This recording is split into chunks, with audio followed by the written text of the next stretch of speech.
কি ভাবছো মিয়া? হ্যাঁ, গুলো চেহারা বানাইছো ছেলে পেলে, মুসলমানের চেহারা এগুলো।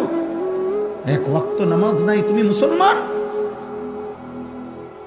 একটা সারাদিনে এক ওয়াক্ত নামাজের সেজদা দিলে না, তুমি মানুষের বাচ্চা? তোমার মা মুসলমান, তোমার বাবা মুসলমান, নাফরমান তোকে কেউ আল্লাহর কথা বলে নাই? তোর মা তোরে কোনোদিন কালেমা শুনায় নাই? তোর বাবা তোরে কোনোদিন আদর করে আখেরাত বলে নাই? তোকে কেউ আজান শুনায় নাই? তুমি বোঝো না যে আজান এটা মুসলমানের জন্য? তুমি মুসলমানের বাচ্চা না? জীবন মানে কি ভাবছো তোমরা? ছি ছি ছি ছি বেটা, ছি বেটা। কয় পার্সেন্ট ছেলে নামাজ পড়ছে? আমি দাঁড় করাই এখন। তোমার ভালোবাসা, তুমি আমার ভক্ত, তো ভক্ত কিতা করুন? আমি ভক্ত দিয়া,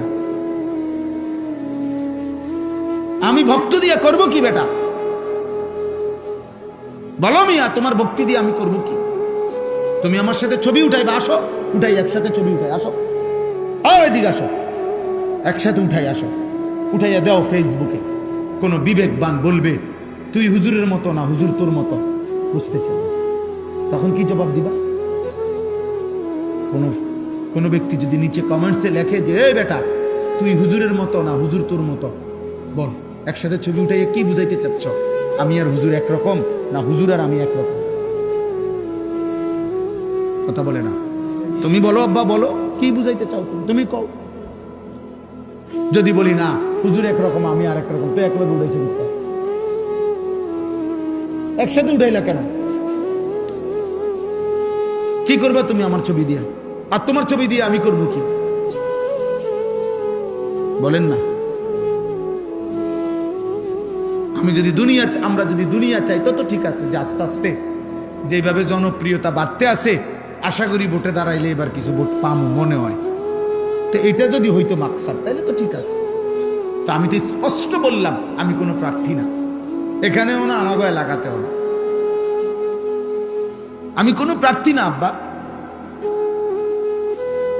দোস্ত আমার, বন্ধু আমার, সাথী আমার, বাবা আমার, আমি কিংবা আপনি, নওজোয়ান ভাই তোমরা, আমরা যারা গুনার মধ্যে আছি, বলেন না। আমি যে কথাটা এই জন্য বলতেছিলাম যে যেই জবান আল্লাহর কোরআন পড়তে পারে না, এই কোরআন যে জিব্বা পড়তে পারে না রে ভাই, ওর আসলে কোনো জিব্বাই নেই। ও বোবা, বোবা, বোবা। বলে না কথা কয়, যে না কথা কয় আর খেরি না করলেও শুনত। এই জন্য আল্লাহ বলছেন নাফরমানের দিল আছে, কিছুই বুঝে না, অথচ সে তো অনেক কিছু বুঝে। আল্লাহ বলে না বেটা, আমারে না বুঝলে কিছুই বোঝা হয় না। আল্লাহ বলছে নাফরমানের কান আছে কিন্তু কিছুই শোনে না। আমরা তো দেখি শোনে, আল্লাহ বলে না, আমার কথা যে শোনে না তার কান আসলে কিছুই শোনে না। নাফরমানের চোখ আছে কিন্তু কিছুই দেখে না, আমরা তো দেখি দেখে। কাফের বেঈমান তো দেখতেছে দুনিয়া। আল্লাহ বলে না, আমারে না দেখলে, আমার কুদরত না দেখলে, আমার কালাম না দেখলে সেই চোখ যেন কিছুই দেখে। লাহুম কুলুবুল লা ইয়াফকাহুনা বিহা ওয়া লাহুম আযানুন লা ইয়াসমাউনা বিহা ওয়া লাহুম আ'য়ুনুন লা ইউবসিরুনা বিহা।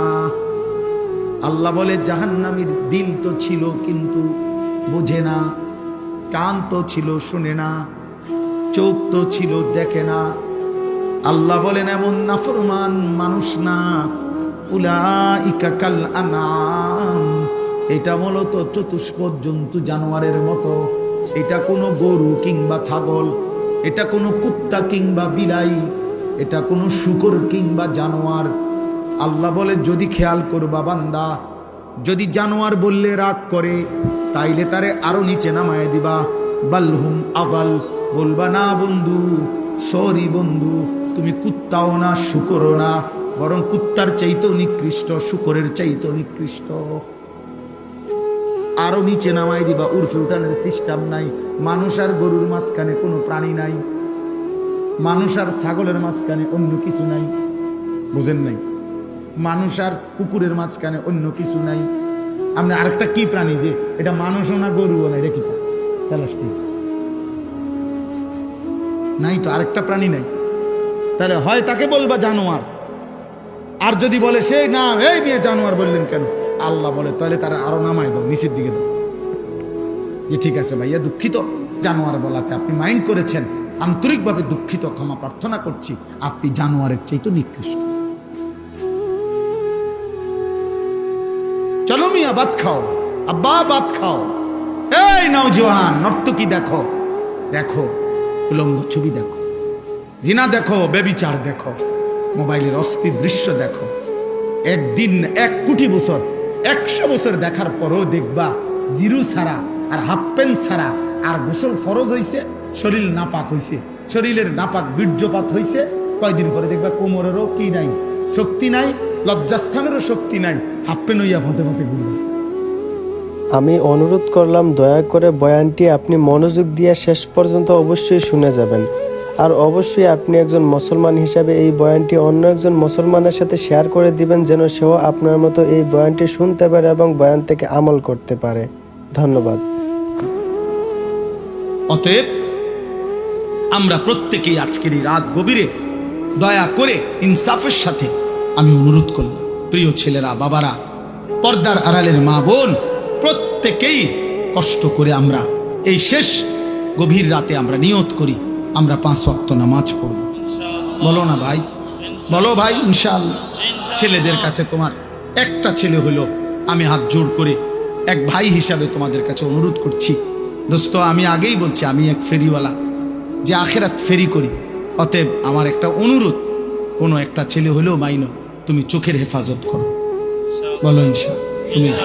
তুমি নারী দেখো না বাপ, অশ্লীল ছবি দেখো না, কষ্ট পাইবা বাবা, আখেরাত তো নষ্ট হবেই, দুনিয়াটাও নষ্ট। আমি শত শত যুবকে, শত শত যুবক আমি জানি, আমি ব্যক্তিগতভাবে কিশোর নওজোয়ান ছেলেদেরকে নিয়ে কাজ করি, অতএব আমি শত শত যুবকের ঘটনা জানি, আমার কাছে রেকর্ড আছে, সংরক্ষিত আছে, শত শত যুবকের যারা প্রতিনিয়ত, যাদের যৌবনের ক্ষমতা, লজ্জাস্থানের ক্ষমতা, কোমরের ক্ষমতা সব শেষ, শুধু নারী দেখতে দেখতে, জিনা করতে করতে, নিজের হাত নাপাক নষ্ট করতে করতে, অসভ্যতার অস্থিরতা বেহায়াপনা করতে করতে। প্রিয় ভাই, তোমার এসে কোনোদিন বলবে না, তোমার কাছে তো শোনাবে না, তোমারে তো জানাবে না, তুমি দুনিয়াও নষ্ট হয়ে যাবে। এত কম বয়স, মাত্র 16 বছর 18 বছর, এখনই সাফা তোমাকে ভিতরে ঢুকে গেল কেন? এত কম বয়সে এত গুনাহ করে ফেললাম, এত অল্প বয়সে এত বড় গাদ্দার।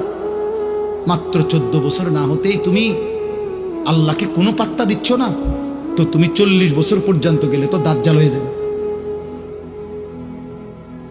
এত অল্প বয়সে যদি তোমার বুকের এত শক্তি, সাহস, যে তুমি আল্লাহকে কোনো পাত্তাই দাও না, 60 বছর পর্যন্ত যাইতে যাইতে তুমি কি হবে?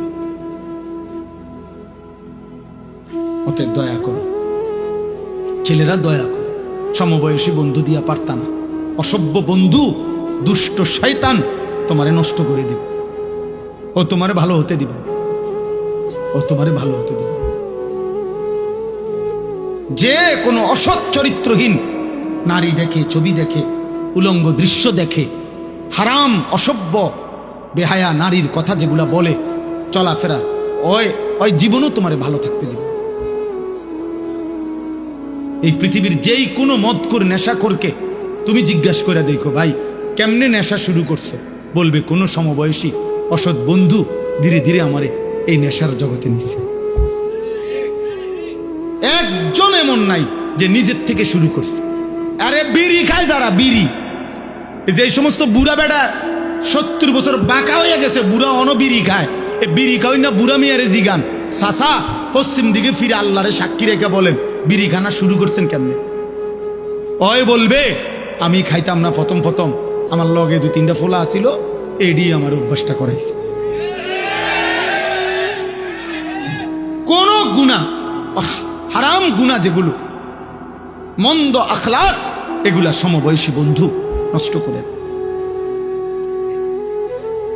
এই জন্য আমি অনুরোধ করছি, নিজেরে বাঁচাও, নিজেরে বাঁচাও, নিজেরে বাঁচাও। আখেরাতে তুমি একা হয়ে যাবা, কবরে তুমি একা হয়ে যাবা, অসুখে দুঃখে অ্যাক্সিডেন্টে বিপদে তুমি একা হয়ে যাবে। যদি তোমার পাও ভাঙে গেলে মোটরসাইকেলে, তোমার বন্ধুদের পাও ভাঙবে না। তুমি যদি ডায়াবেটিসে বা মারাত্মক কোনো বিমারিতে আক্রান্ত হয়ে দুর্বল হয়ে যাও, বন্ধুরা কেউ পাশে থাকবে না।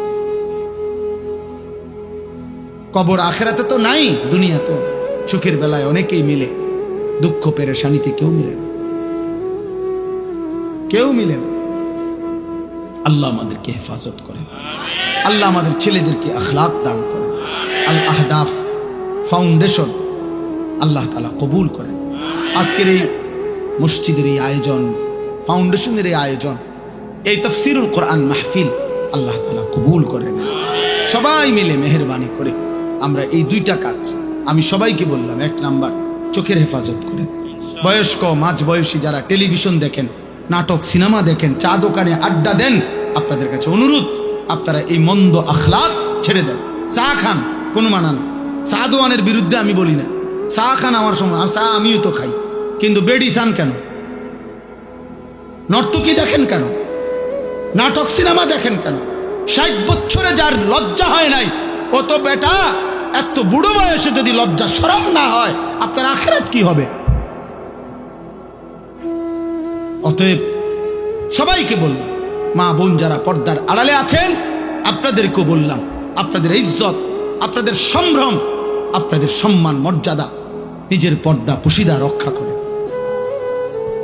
ওয়াইদা তুতলা আলাইহি আয়াতুনা, আল্লাহ বলেন গান বাদ্যে আসক্ত এই পাপী এত বড় জঘন্য যে যখনই আমার কোরআন পড়া হয় অহংকার করে সে আমার কোরআন থেকে মুখ ফিরায় নেয়। কাআন লাম ইয়াসমাআহা কাআন্না ফি উযুনাইহি ওয়াকরা, সে এমন একটা ভাব নেয় কোরআনের মোকাবেলায় যে যেন সে শুনেই নাই, অথবা তার কানে বধির, আগের থেকেই শুনে না। আল্লাহ বলেন ফাবাশশিরহু বিআযাবিন আলীম, হে নবী, এই নাফরমান, এই অহংকারী, এই মুতাকাব্বির যে আমার কোরআনের বিপরীতে গান শুনে, বাদ্য শুনে, গায়িকা, নৃত্যের আসর, গানের আসর জমায়, গানের আসরে বসে, আল্লাহর কসম, আল্লাহ বলেন তাকে আপনি অত্যন্ত মর্মান্তিক আযাবের কথা বলেন। এই দুইবার বলছে, একবার বলছে আযাবুম মুহিন, আরেকবার বলছে আযাবিন আলীম। একবার বলছে প্রথমত অপমান করব, তারপরে আযাব দেব, আবার বলছে মর্মান্তিক আযাব দেব। আজকে আমি শুধু এই শেষ 5টা মিনিট এই কথাটাই শুধু বলতে চাই। প্রিয় নওজোয়ান ভাই, কোনো এক ভাই যদি তুমি শুনে থাকো, বাবা তোমারই আমি বললাম, যাও, তোমার জন্যই আমি ভাবলাম। এক এক কিশোর যুবক, আমার জীবনের একটা স্বপ্ন, আসলে আমি একটু বেশি অস্থিরতা বোধ করি মূলত আমাদের এই কিশোর নওজোয়ান আগামী দিনে ইসলামের জন্য আমরা যদি এদেরকে না ফিরাই, বলেন আগামীর ইসলামের জন্য লড়বে কি?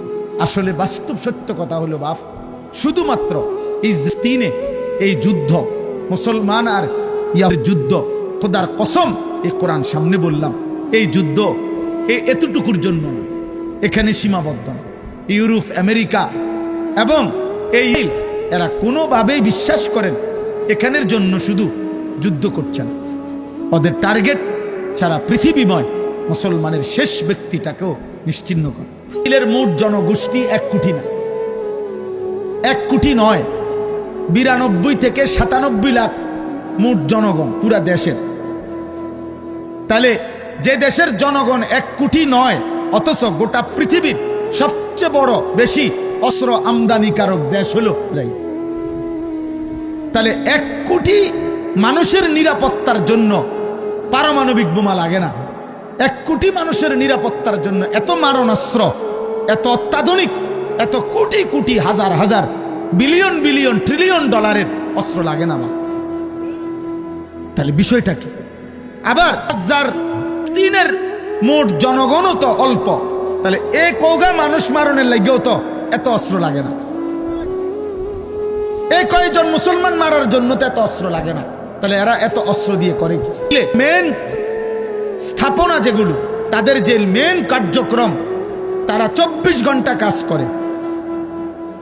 অর্থাৎ ইসরায়েলে কোনো ডিউটি, অফিসিয়াল কর্মের, বিভিন্ন মিল, ফ্যাক্টরি, বিভিন্ন কর্মস্থলে আপনার 8 ঘন্টা পর পর ডিউটি চেঞ্জ হয়, অর্থাৎ রাতে দিনে সেম কাজ করে, মেশিন চলে, কর্ম চলে, শুধু লোক বদলায়।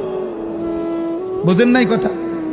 এটিএম বুথ কেউ দেখছেন কিনা? ওই যে কার্ড ঢুকাইয়া যে টাকা বাইর করে, ব্যাংকের বাইরে থাকে আলগা, দেখছেন কেউ?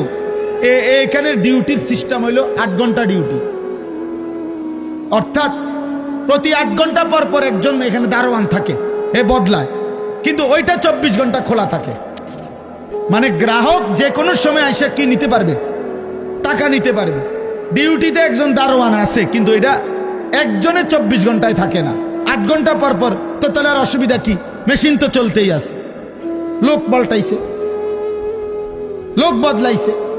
এই জন্য বললাম যে আমরা এই কথাটা বুঝাইতে চাই নওজোয়ান ভাই, এই পৃথিবীরা তারা মূলত ফিলিস্তিনের জন্য, ফিলিস্তিন মুসলমানের বিরুদ্ধে না, তারা গোটা পৃথিবীর মুসলমানের বিরুদ্ধে যাবতীয় প্রস্তুতি নিচ্ছে।